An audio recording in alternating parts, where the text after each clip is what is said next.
delegate of the Palestinian Authority in the UK and indeed Washington, D.C. Afif, thank you very much for coming in. So far, the Palestinians are not represented in this process at all. How can it possibly work?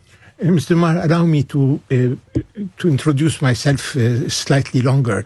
I've been a major dialoguer on behalf of the PLO with Israeli circles and Jewish circles from the 80s onwards, while we were negotiating pre-negotiations and negotiating pre-negotiations, etc.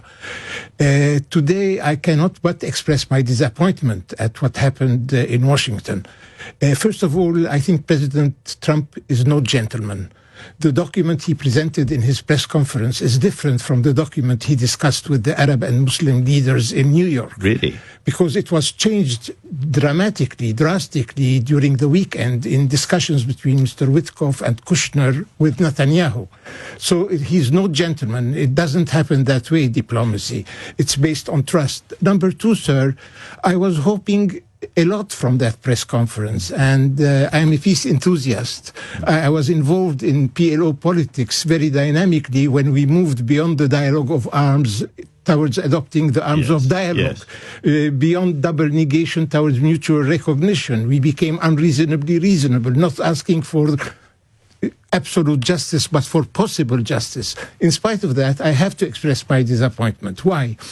At no moment did he feel the need to express empathy and sympathy for the Palestinian people. And I believe, sir, we are not children of a lesser God. I understand. In Gaza, we are 2.2 million people, and he would have been well inspired to express sympathy. Can I ask you, you represented the PLO, and in those days, PLO, Yasser Arafat, there was a clear leadership for the Palestinian people. Now we have Hamas, with whom the Israelis, for obvious reasons, will not speak or deal at all directly. Yeah, but there is we have the Palestinian Authority. So my question is, without Hamas being involved in any way, can there be a peace agreement?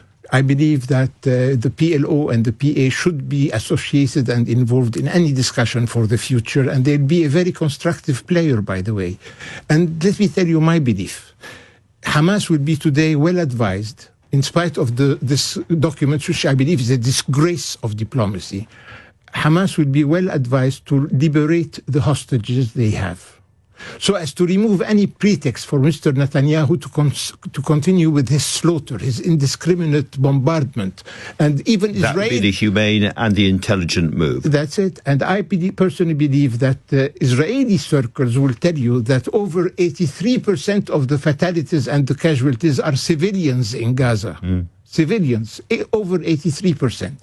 So if I were Hamas, I would liberate immediately the hostages we detain, so that Netanyahu, we deprive him of any possible pretext to continue his slaughter. And I believe there should be another negotiation with President Trump, with the Arab and Muslim leaders who took part in the New York meeting, in addition to the PLO and the PA. And I believe here Trump was very badly advised when he removed the visa possibility for the PLO participation in the UN General Assembly. You need to get everybody around the table. Sir, I understand that. There is an agreement between the USA and the UN going back to the early 50s that any country involved in UN working can have access to New York and to the headquarters of the United Nations, even if the Americans don't have diplomatic relations with them. Now, Mr. Safieh, you said country there. Of course, this country has just recognized Palestinian state. But in his response to the Trump peace plan, Mr. Netanyahu said absolutely no question of a Palestinian state, no question of a two-state solution. So presumably your view is that the other thing that Trump has to do is put far more pressure on Netanyahu and his government. Sir, let me tell you, it seems to me that Mr. Trump is unaware of the changes that have occurred within American society itself. Not only a majority of the Democratic supporters in America, but also a significant minority within the Republican Party are unhappy at the conduct of American foreign policy in the Middle East. American foreign policy in the Middle East today seems and looks like a subcontract in the Israeli strategy.